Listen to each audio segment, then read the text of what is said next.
Welcome to Alien Whispers. If you enjoy the story, don't forget to like, subscribe, and leave a comment below. Now, let's dive into the story. The alarms tore through Arc 7 like a banshee scream, a relentless wail that drilled into every skull and set hearts pounding. Red emergency lights pulsed, bathing the sterile white corridors in a crimson glow that felt like the prelude to doom. Crew members and passengers stumbled over each other, their faces pale, eyes wide with terror. A mother clutched her sobbing child. An elder muttered prayers to gods long forgotten, and a young technician sprinted past, shouting into his comm, "We're losing oxygen fast." Over it all, the automated voice droned, cold and unyielding. "Oxygen levels critical. Proceed to emergency stations immediately." In the control room, Dr. Marcus Vale stood like a general on a sinking ship, his fists clenched so tightly his knuckles gleamed white. The holographic display before him flickered with error codes, each one a dagger to his pride.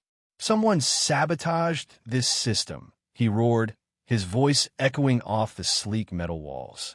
"Find them now, or we're all dead." His team scrambled, fingers dancing over consoles, but their panicked glances betrayed their helplessness. The life support system, Vale's masterpiece, the cornerstone of Arc 7 survival, was failing, and no one knew why. Vale's mind churned. A glitch? A design flaw? Or worse, deliberate sabotage? But who would dare? His reputation, his legacy, hung by a thread. He barked orders, his voice cracking with desperation. "Reroute power to the scrubbers. Check the tertiary filters. Do something." Then, cutting through the chaos like a blade, a calm voice crackled over the ship's communication system. "This is Dr. Ethan Cole. I'm docking now to fix your life support system." Vale froze, his jaw dropping. "Cole?" he sputtered, disbelief morphing into rage. "That incompetent fool. He's not even supposed to be on Alyssa." His eyes darted to the docking bay cameras, now showing a small, battered ship latching onto the airlock with a hiss of pressurized air. The hatch slid open, and out stepped Dr. Ethan Cole. Ethan was a shadow of the polished scientist Vale once knew. His uniform, once crisp, was now frayed and stained with the dust of Nalissa's toxic planes. His face was gaunt, etched with lines of hardship, but his eyes burned with a fierce, unyielding determination. Beside him stood a figure that made Vale's breath catch, a woman, or so she seemed at first glance. Her skin shimmered like polished pearl, shifting subtly in the harsh light. Her eyes, a piercing emerald green, glowed with an inner fire, and her hair flowed down her back in waves of liquid silver, catching the light like stardust. She was alien, unmistakably so, yet her presence was magnetic, her movements graceful yet purposeful. She wore a sleek, form-fitting suit that seemed to absorb and reflect the light in equal measure. Vale stormed toward the docking bay, his security detail struggling to match his stride. His mind raced. How had Cole gotten here? Why was he back? And who was this creature with him? Fury overrode his questions as he reached the bay. "Cole!" he bellowed, his voice bouncing off the metal walls. "What the hell are you doing here?" Ethan met his gaze, unflinching, his posture steady as stone. "Saving your ass, Vale," he said, his voice low and edged with steel. "Again, you were fired for a reason, Cole," Vale spat, stepping closer, his finger jabbing the air. "You're a failure, a disgrace. You're not welcome here." Ethan's lips curled into a thin, humorless smile. "And yet here I am. Now step aside. I know exactly what's wrong with your ship, and I have proof you caused it."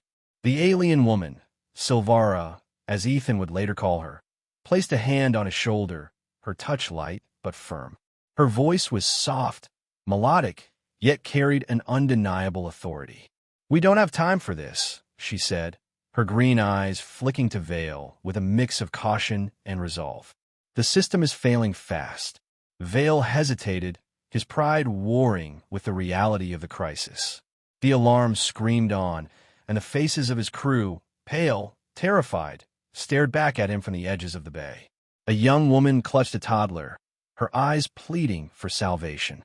A technician whispered to another. Is he really going to fix it? Vale knew he had no choice. He nodded curtly, his jaw tight. Fine. But if you make things worse, I'll have you both thrown out the airlock. Ethan didn't bother to respond. He turned to Sylvara, his expression softening for a fleeting moment. Let's go. We have work to do. They moved swiftly through the corridors, the crowd parting like a wave before them. Whispers trailed in their wake. Who is that man? Is he really going to save us? And who's the alien? Ethan ignored them, his focus razor-sharp. Sylvara matched his pace, her presence both calming and enigmatic, her silver hair swaying like a banner of defiance. The control room was a maelstrom of panic. Technicians shouted over each other, their screens flashing with error codes. Vale followed, close behind, his expression a mix of resentment and curiosity, his earlier bluster fading under the weight of the situation. Ethan wasted no time. He strode to the primary control panel, his fingers flying over the interface with a precision that belied his ragged appearance. The tertiary filters are clogged with black dew residue, he said, his voice tense but controlled. That's why the oxygen scrubbers are failing. Sylvara nodded, already at a secondary console.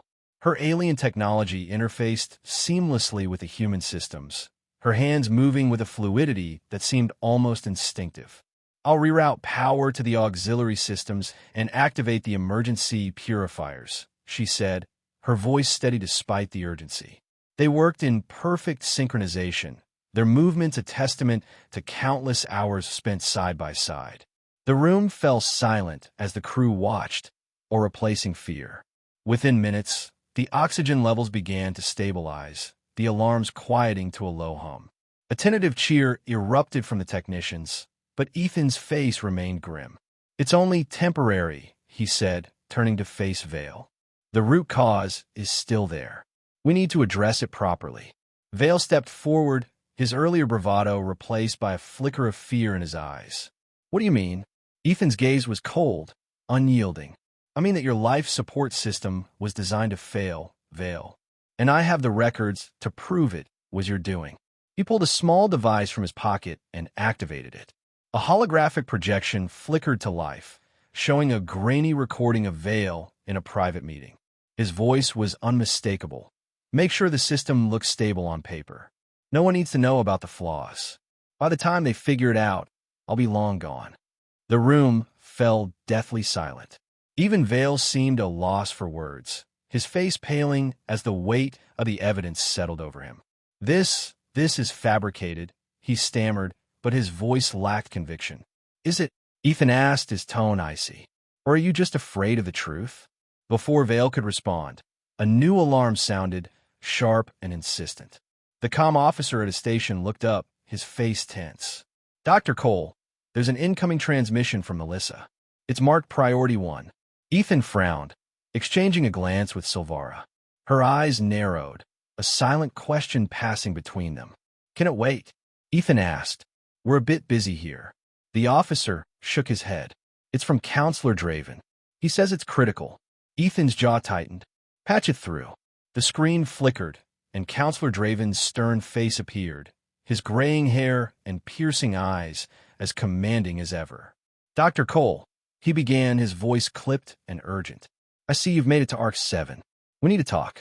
There's been a development regarding the Black Dew. It's spreading faster than we anticipated, and the transmission cut off abruptly, replaced by static. Ethan slammed his hand on the console. What happened? Sylvara checked the comm system, her brow furrowed. Interference. It could be the Black Dew itself disrupting the signal. Vale snorted from the sidelines. Or maybe your little stunt drained the power. Ethan ignored him, turning to Sylvara. We need to get that message. Draven wouldn't contact me unless it was important. But for now, they had more immediate concerns. The life support system was stable, but the underlying issues remained. And with Vale's treachery exposed, the power structure on Arc 7 was about to shift dramatically. As Ethan and Sylvara prepared to delve deeper into the system's problems, they knew their journey was far from over. The real challenges were just beginning. The memory hit Ethan like a punch to the gut, sharp and unforgiving, dragging him back to a day that still burned in his soul.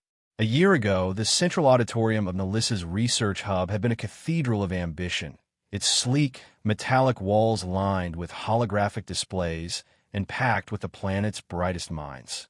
Scientists, counselors, and media drones buzzed with anticipation as Dr. Ethan Cole, then a rising star at 32, stepped onto the stage. His life's work, a revolutionary life support system for ARC-7, was about to be unveiled, a beacon of hope for a dying world. The auditorium's lights dimmed, and Ethan's voice, steady and confident, filled the space. "This system," he said, gesturing to the glowing prototype behind him, "will sustain ARC-7 for generations, ensuring humanity's survival beyond Nelissa." The crowd leaned forward, their faces alight with awe. For a moment, Ethan felt invincible, his years of sleepless nights and relentless calculations validated. Then it all went wrong. The prototype hummed, then sputtered. Warning lights flashed red across the control panel, and a low, ominous whine replaced the system's smooth operation. Ethan's heart sank as he rushed to the console, his fingers flying over the controls. "It's just a calibration issue," he said, forcing calm into his voice. But the errors multiplied, cascading across the screens like a digital plague. The crowd's murmurs grew louder, sharper, tinged with doubt.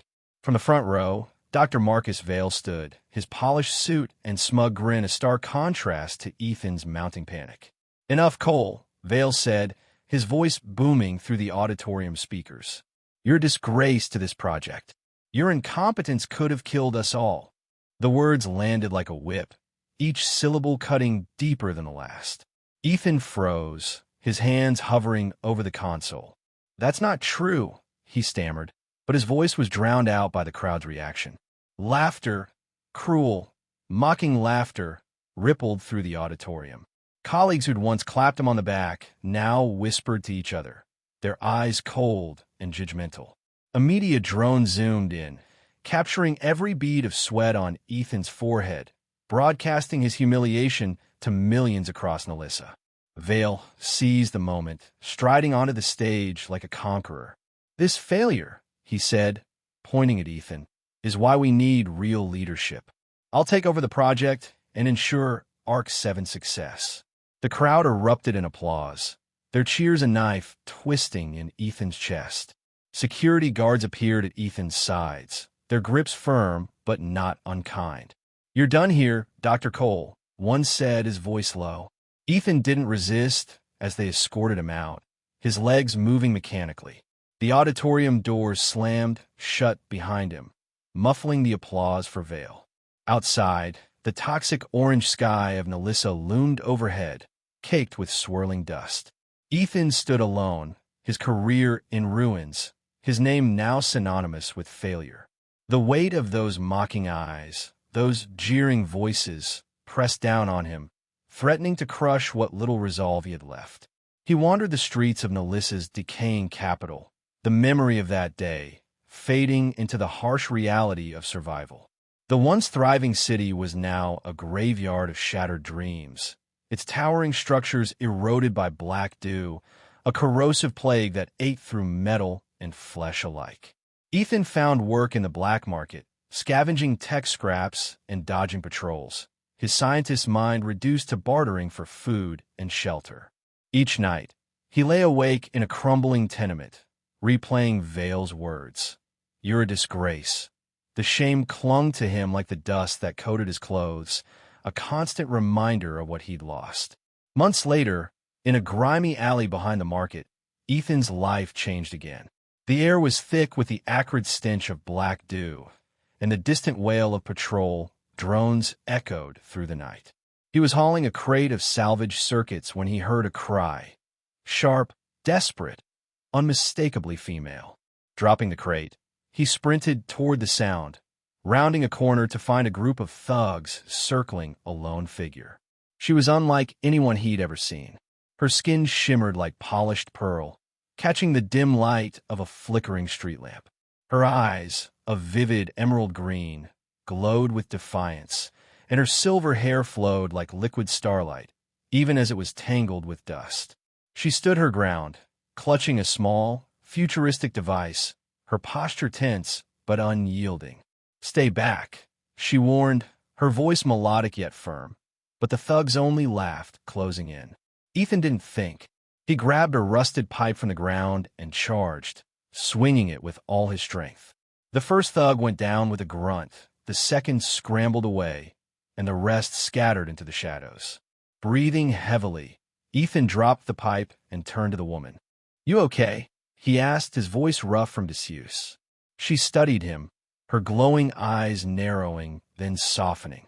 "I am now," she said, her tone carrying a faint accent he couldn't place. "Thank you." Up close, her beauty was almost otherworldly, but it was her presence, calm, intelligent, resolute, that struck him most. She introduced herself as Sylvara, a scientist from the planet Zoryn, stranded on Nalissa after her research team was decimated by black dew. "I came to study the plague," she said, tucking her device into her suit. "But this world, it's no place for outsiders." Ethan nodded, a bitter smile tugging at his lips. "Tell me about it. I used to be someone here. Now I'm just another scavenger." Sylvara's gaze lingered on him, as if seeing past the dirt and despair. "You're more than that," she said softly. "You risked yourself for a stranger. That's not the act of a nobody. They found shelter in an abandoned warehouse, its walls scarred by black dew, but sturdy enough to keep out the night's chill." Sylvara's arm was bruised from the scuffle, and Ethan, with practiced care, tore a strip from his shirt to bandage it. As he worked, their eyes met, and for the first time in months, Ethan felt a spark of something beyond survival. "You're different, Ethan," Sylvara whispered, her voice barely audible over the distant hum of drones. "You see me as more than an alien." He paused, his hand lingering on her arm. "And you see me as more than a failure," he said, the words heavy with gratitude. In that moment, a silent understanding passed between them, a fragile thread of connection in a world that had tried to break them both. Days turned into weeks, and Ethan and Sylvara became partners in survival. Her knowledge of Zoryn technology and his expertise in human engineering sparked an idea: build a ship to escape Nalissa's death grip. They set up a makeshift workshop in an abandoned factory, its rusted machinery offering just enough cover from patrols. The work was grueling, scavenging rare components from black dew-infested zones, dodging Ark enforcers, and jury-rigging systems with limited tools. Every step was a gamble, every success hard-won. One night, after hours of wrestling with a stubborn power core, they finally got it online, its faint hum a small victory.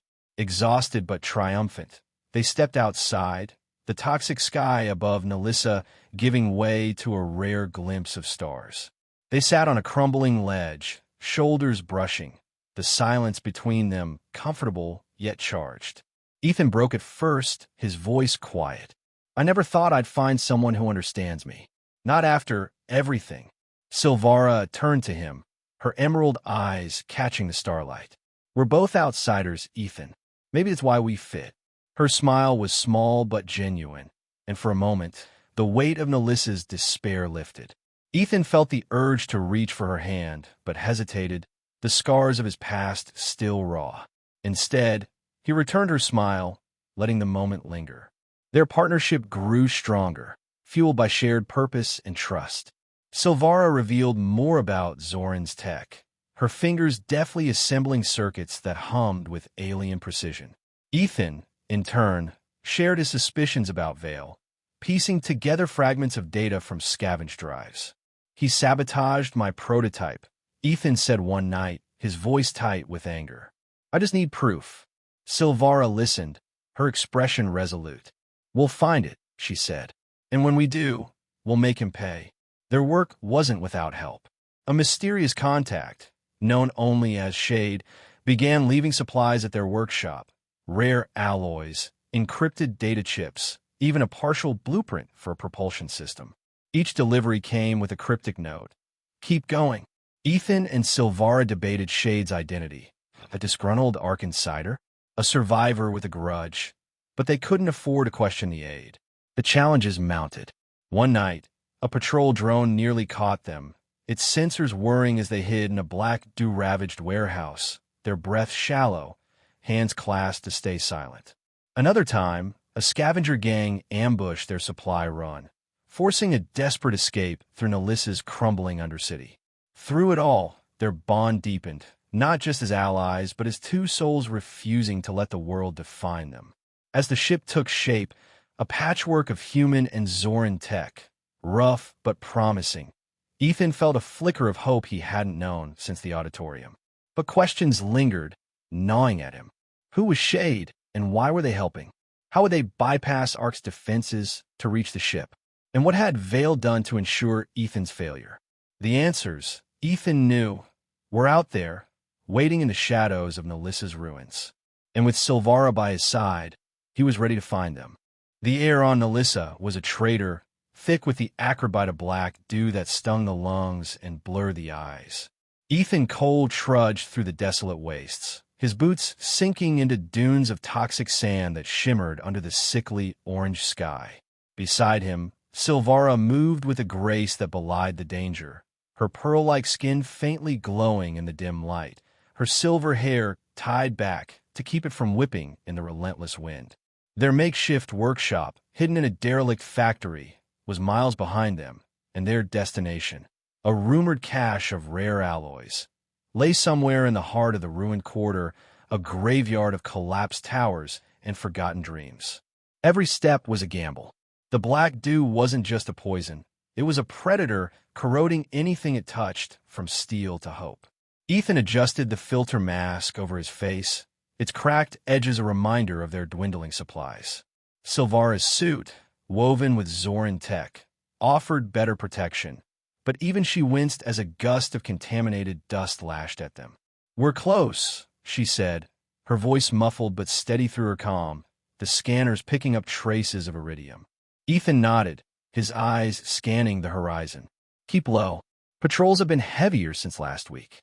Ark enforcers, clad in sleek exosuits, roamed Nelissa's surface, hunting scavengers and deserters. Getting caught meant interrogation, or worse, a one-way trip to the labor camps. But the real threat wasn't just human. As they crested a dune, a low, guttural growl echoed from the shadows of a collapsed building. Ethan froze, his hand tightening around the scavenged plasma cutter at his hip. Sylvara's emerald eyes narrowed, her hand hovering over her own weapon, a sleek Zoryn pulse emitter. "Sandstalkers," she whispered. Before Ethan could respond, 3 creatures burst from the rubble, their sinewy bodies covered in chitinous scales that glinted like oil. Their jaws snapped, revealing rows of jagged teeth, and their claws tore at the sand as they charged. "Run!" Ethan shouted, shoving Sylvara toward a narrow alley between 2 ruined structures. They sprinted, the Sandstalkers' snarls close behind. Ethan fired the plasma cutter, its blue arc slicing through the air, but the creatures were fast, dodging with unnatural agility. Sylvara activated her emitter, sending a pulse that stunned one beast, its body convulsing before it collapsed.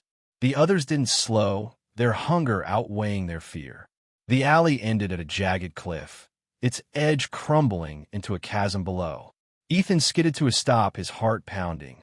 "We're trapped," he said, turning to face the approaching Sandstalkers. Sylvara grabbed his arm, her eyes darting to the sky. "Not yet," she said. "Look." A sandstorm was rolling in, a towering wall of orange fury that swallowed the horizon. It was both salvation and doom, cover from the Sandstalkers, but a death sentence if they didn't find shelter. "There!"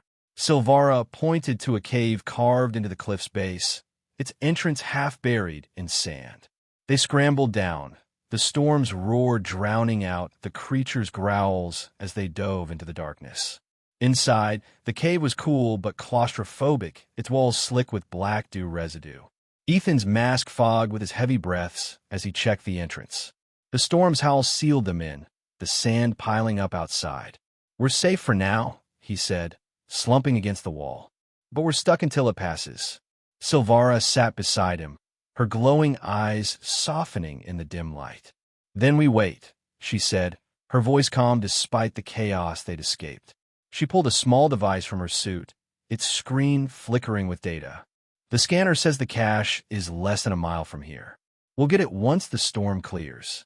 Ethan nodded, but his mind was elsewhere, replaying the terror of the chase. He'd faced death before, but never with someone else's life in his hands. He glanced at Sylvara, her silver hair loose now, framing her face like a halo. "You didn't hesitate back there," he said. "Most people would have run and left me." Sylvara met his gaze, her expression unreadable for a moment. "You didn't leave me in that alley when we met," she said. "I don't abandon those who matter to me." The words hung between them, heavy with meaning.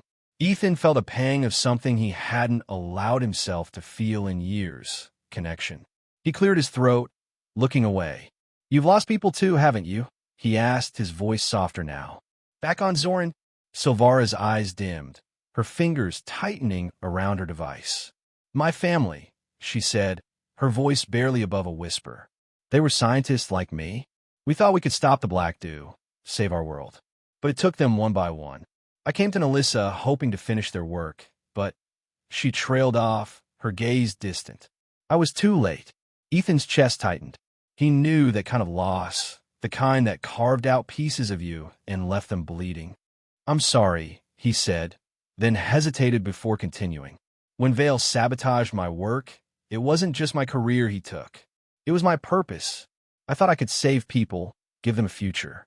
Instead, I became a joke." Sylvara reached out, her hand resting lightly on his. "You're not a joke, Ethan," she said, her voice fierce. "You're still fighting, even after everything. That's more than most can say." Their eyes locked, and for a moment, the cave, the storm, the world outside ceased to exist. Ethan felt the warmth of her hand, the weight of her words, and something inside him shifted, a spark of hope he'd thought long extinguished. He wanted to say more, but the storm's roar pulled them back to reality. They sat in silence, their hands still touching, until the storm began to fade, its fury giving way to an eerie calm. The journey to the cache was uneventful, the sandstalkers gone, driven off by the storm. They found the alloys buried in a rusted vault, their weight a tangible step toward their goal. But Nalissa wasn't done with them yet. As they returned to their workshop, a new threat emerged. A gang of scavengers, their faces scarred and eyes hungry, blocking their path. "Hand over the haul," their leader growled, brandishing a crude plasma rifle. His crew fanned out, outnumbering Ethan and Sylvara 5-1. Ethan's grip tightened on his plasma cutter, but Sylvara stepped forward, her voice calm but commanding. "We don't want trouble," she said. "Let us pass and no one gets hurt." The leader laughed, a harsh, grating sound. "Pretty words, alien. But you're on our turf now." He raised his rifle, and Ethan acted on instinct, shoving Sylvara behind a crumbling wall as plasma bolts scorched the air. The fight was brutal and quick. Ethan's cutter took down 2 scavengers, while Sylvara's pulse emitter stunned another. The leader lunged at Ethan, his blade grazing Ethan's arm before Sylvara's precise shot sent him sprawling. They fled, the alloys clutched tightly, their breaths ragged as they reached the workshop. Inside, the ship's skeletal frame loomed, a testament to their defiance. Ethan collapsed against a workbench, his arm bleeding but not badly. Sylvara knelt beside him, her hand steady as she cleaned the wound with a medkit. "You're reckless," she said, but her tone was more relieved than scolding. "You're one to talk," Ethan replied, managing a weak smile. "You took on that leader like it was nothing." She paused, her hand stilling. "I couldn't let him hurt you," she said, her voice soft but intense. She looked up, her emerald eyes meeting his, and the air between them thickened with unspoken words. Ethan reached out, pulling her into a gentle embrace, his heart pounding not from the fight, but from her nearness. "I've never felt safe like I do with you," Sylvara murmured, her voice trembling with vulnerability. For a moment, they held each other, the world's dangers fading into the background. Their faces were close, their breaths mingling, but they didn't kiss, just shared a silence that spoke louder than words. When they pulled apart, Ethan's resolve was stronger than ever. "We're going to make it," he said. "Together." The moment was broken by a faint beep from Sylvara's scanner, left on the workbench. She checked it, her brow furrowing. "It's picking up a data signal," she said. "Encrypted, but it's from an Orcs server." Ethan joined her, his fatigue forgotten. They hacked into the signal, their combined skills unlocking a treasure trove of files.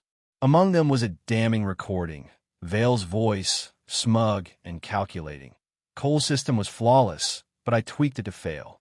No one will know, and I'll be the one to fix it." Ethan's blood ran cold, then hot with fury. "That bastard," he growled. "He set me up from the start." Sylvara's hand found his, her grip steadying him. "This is it, Ethan," she said. "The proof you need to take him down." But the discovery raised new questions. How would they get to Arc 7 with this evidence? Could they finish the ship in time?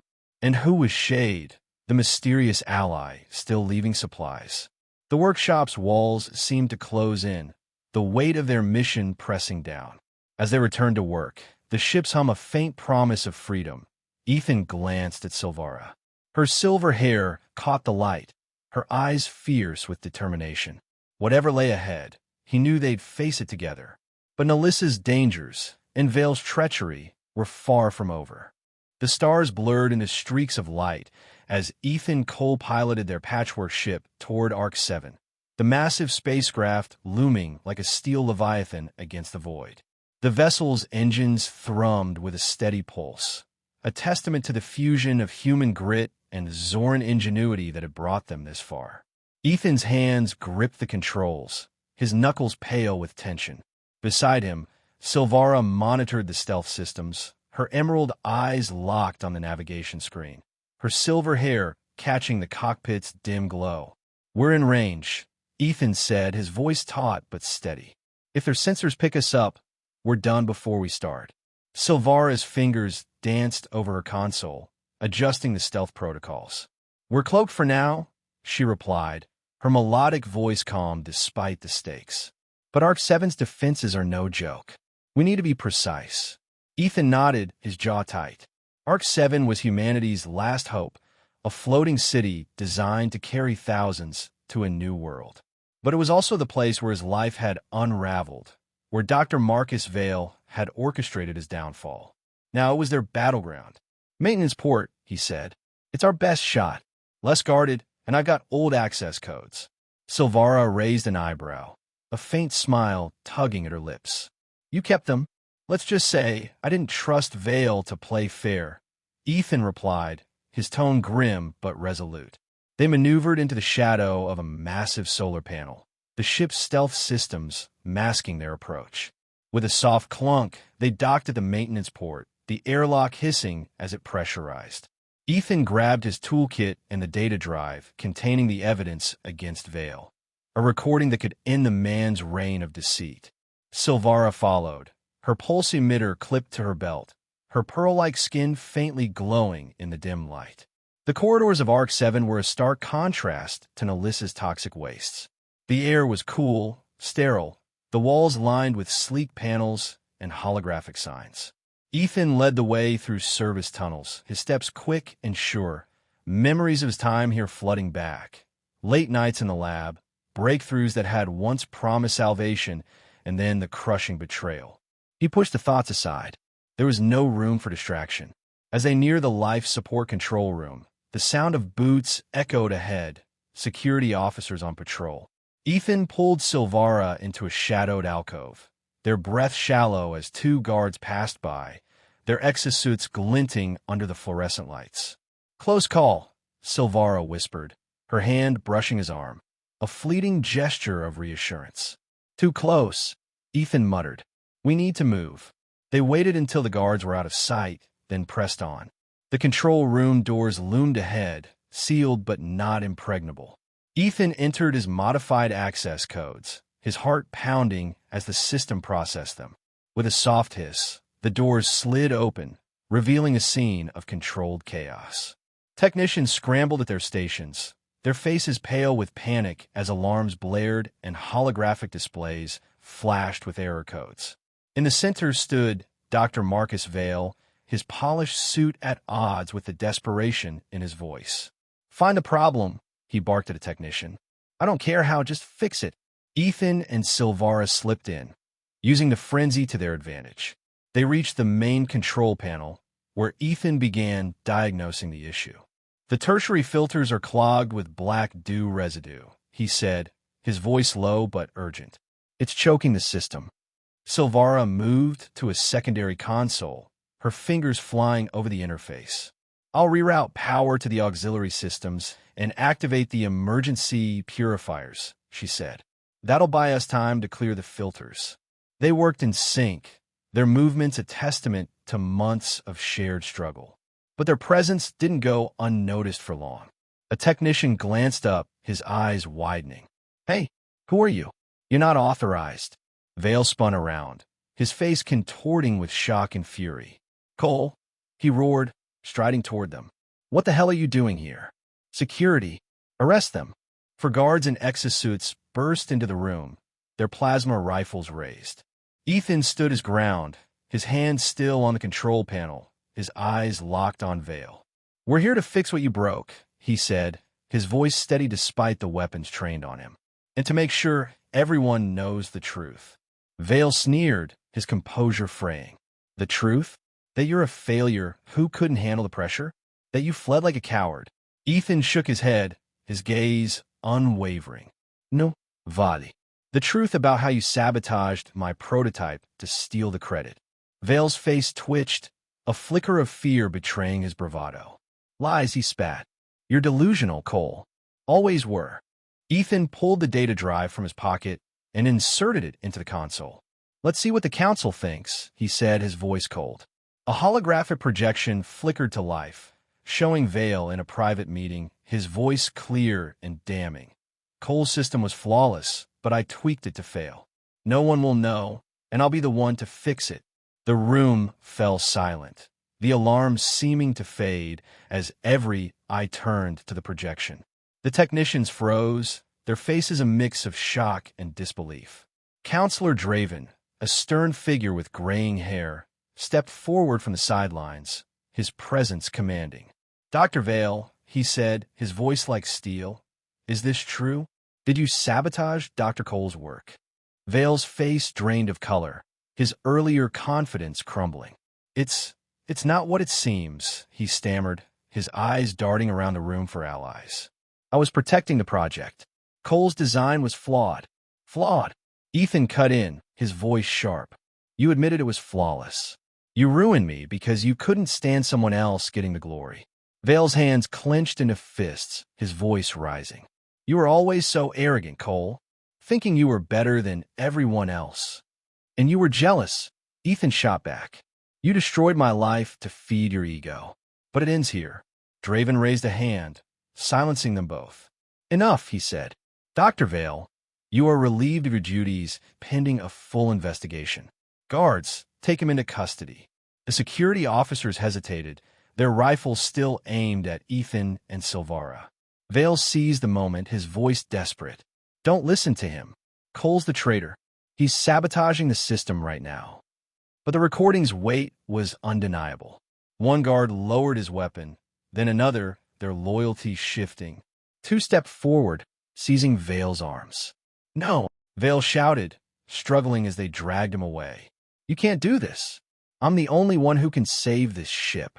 His protests echoed down the corridor, fading into silence. Draven turned to Ethan, his expression grave but respectful. "Dr. Cole, can you fix the system?" Ethan nodded, already returning to the control panel. "Yes, but it's going to be close. The filters are nearly destroyed." Sylvara joined him, her hands steady as she adjusted the power flow. "We'll need to purge the residue manually," she said. "I can stabilize the auxiliary systems while you clear the main filters." They worked with relentless focus, their movements a seamless dance of expertise. Ethan navigated the complex interface, isolating the clogged filters and initiating a purge sequence. Sylvara rerouted power, her Zoryn tech interfacing flawlessly with ARC-7 systems. The room watched in tense silence, the technicians' earlier panic giving way to hope. Minutes stretched like hours, each second a battle against the failing system. A warning flashed on the screen. Secondary filters were overloading. Ethan cursed under his breath. We're losing pressure in the auxiliary lines, he said. If we don't stabilize it now, the whole system could collapse. Sylvara's eyes met his, a silent promise passing between them. We've got this, she said, her voice a lifeline in the chaos. She adjusted her console, diverting power from non-essential systems, her fingers moving with alien precision. Ethan felt a surge of gratitude, not just for her skill, but for her unwavering presence. Keep it steady, he said, his voice softer now. We're almost there. With a final command, the purge sequence completed. The filters cleared, and the life support system hummed back to life. The alarms fell silent, replaced by a steady beep as oxygen levels normalized. A cheer erupted from the technicians, their relief palpable. Counselor Draven approached, his stern features softened by gratitude. You've saved us all, Dr. Cole. He glanced at Sylvara, a question in his eyes. Sylvara, she said, her voice calm but proud. Of Zoryn. Draven nodded. Sylvara, we owe you both a great debt. Arc 7 would be lost without you. Ethan shook his head. I didn't do it for you, Counselor. I did it for the people on this ship, the ones who don't deserve to pay for Vale's mistakes. Draven's eyes held a flicker of respect. Your motives are noble. If there's anything we can do to repay you. Ethan glanced at Sylvara, her gaze steady and warm. There is something, he said. We need access to your archives.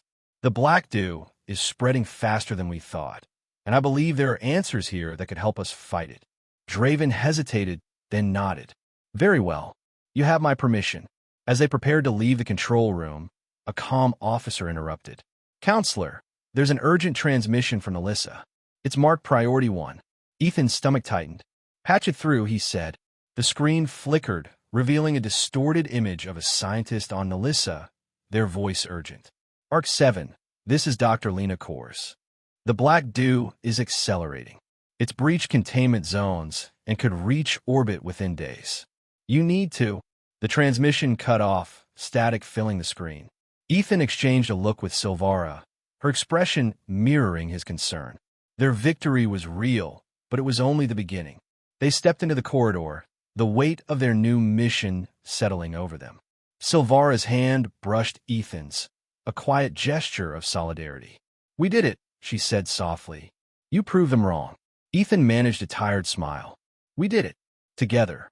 Her emerald eyes held his, a spark of something deeper passing between them. What's next? She asked. Ethan looked down the corridor, toward an uncertain future. We keep fighting, he said, for as long as it takes. The Grand Chamber of Arc 7's Council Hall was a monument to order, its towering walls adorned with holographic murals of humanity's triumphs. But today it was a stage for disgrace. Dr. Marcus Vale stood at the center, flanked by security officers, his once impeccable suit rumpled, his face pale and drawn. The counselors sat in a semicircle above, their expressions a mix of disgust and disbelief, while a crowd of technicians, passengers, and media drones packed the gallery, their whispers a low hum of anticipation. Counselor Draven rose, his voice cutting through the tension like a blade. Dr. Vale, the evidence against you is irrefutable. You sabotaged Dr. Ethan Cole's life support system, endangered thousands of lives, and betrayed the trust of this council. Have you anything to say? Vale's eyes darted around the chamber, searching for allies but finding only scorn. His voice, once commanding, cracked with desperation. It was a mistake, he stammered. I was protecting the project. Cole's design was flawed and I... Lies! A technician shouted from the gallery, his voice echoed by others. You ruined him for your own glory. The crowd's murmurs grew into a chorus of jeers, their anger a tangible force. Media drones zoomed in, capturing every bead of sweat on Vale's brow, broadcasting his humiliation across Arc 7 and beyond. Draven raised a hand, silencing the crowd. Your actions were deliberate, Dr. Vale. You sought power at the cost of lives. For this, you're stripped of all titles and privileges. You will be confined to the lower decks, assigned to maintenance duties for the remainder of your days. Your name will be a cautionary tale, a reminder of what happens to those who betray our mission. Vale's shoulders slumped, his face crumpling as the weight of his fate settled. "No," he whispered, his voice barely audible. "You can't do this. I'm the one who kept this ship alive." But his protests were drowned out by the crowd's cheers, their applause a final nail in the coffin of his legacy. As the guards led him away, Vale's head hung low, his once proud stride reduced to a shuffle. The chamber doors closed behind him, sealing his descent into obscurity, a man who had gambled everything and lost it all. The crowd's energy shifted as Ethan Cole stepped forward, summoned by Draven. He stood tall but weary, his dust-stained jacket a stark contrast to the chamber's polished grandeur. Sylvara stood beside him, her pearl-like skin shimmering under the lights, her emerald eyes steady and proud. The crowd fell silent, their respect palpable. These two had saved Arc 7, defying odds that would have broken lesser souls. Draven's voice softened, a rare warmth in his tone. "Dr. Cole, Sylvara, your actions have preserved this ship and its people. You exposed a traitor and restored our hope. Arc 7 owes you a debt we can never repay. We offer you a place here, leadership roles, resources, anything you desire." The crowd erupted in applause, their cheers ringing through the chamber. A young girl in the gallery waved a makeshift sign reading "Heroes of Arc 7, her smile bright with admiration. Technicians who had once mocked Ethan now clapped with genuine respect, their faces alight with gratitude. Ethan looked out at them, his expression unreadable. Memories of his humiliation a year ago, the jeers, the betrayal, flashed through his mind. He glanced at Sylvara, her presence a quiet anchor, and found his resolve. "Thank you, counselor," he said, his voice clear and firm. "But I don't need recognition from a system that betrayed me. I came here to save lives, not to reclaim a title. My place isn't on Arc 7. A murmur rippled through the crowd, surprise mingling with awe. Draven's brow furrowed, but he nodded, respecting Ethan's choice. "And you, Sylvara?" he asked. "Will you stay?" Sylvara's silver hair caught the light as she shook her head. "My home is with Ethan," she said simply, her voice carrying a quiet strength. "We have work to do out there." She gestured toward the viewport, where the stars beckoned beyond Nalissa's toxic haze. Draven extended his hand, a gesture of farewell. "Then go with our gratitude," he said, "and know that Arc 7 will always remember you." Ethan shook his hand, then turned to Sylvara. Their eyes met, a silent agreement passing between them. They left the chamber together, the crowd's cheers fading as the doors closed behind them. Ethan's heart was lighter than it had been in years, not because of the praise, but because he'd reclaimed his purpose, and he wasn't alone. Hours later, they stood in the cockpit of their ship, now fully operational, its patched hull a testament to their resilience. The docking bay's airlock hissed as it released them, and Ethan guided the ship into the void, the stars unfolding like a canvas of infinite possibilities. Nalissa's orange glow receded behind them, a dying world they'd escaped, but its shadow, the black dew, still loomed in their minds. Ethan set the autopilot, the ship humming softly as it charted a course toward Zoryn, Sylvara's homeworld, a planet said to be free of the Black Dew's curse. He turned to her, finding her gazing out the viewport, her emerald eyes reflecting the starlight. Her silver hair flowed freely now, framing her face like a halo, and for a moment, Ethan was struck by her beauty, not just her appearance, but the strength and hope she carried. "You've given me hope, Ethan," Sylvara said, her voice soft but filled with conviction. "A future I thought was lost when my family died. I came to Nalissa to fight the Black Dew, but I found something more. I found you." Ethan's throat tightened, her words stirring something deep within him. He stepped closer, his hand finding hers, their fingers intertwining. "And you've shown me there's something worth fighting for," he said, his voice steady but warm. "I was ready to give up, Sylvara. You changed that." They stood in silence, their hands clasped, the vastness of space stretching before them. The cockpit's lights dimmed, casting them in a gentle glow, and Ethan felt a peace he hadn't known since before his downfall. Sylvara's eyes met his, a spark of shared dreams passing between them. "Wherever we go," she said, "we'll face it together." Ethan smiled, a rare, genuine smile that reached his eyes. "Together," he echoed. The ship accelerated, its engines humming with purpose as it carried them toward Zoryn. The stars blurred into streams of light, each one a promise of new beginnings. Ethan and Sylvara stood side by side, their hands still joined, their gazes fixed on the horizon.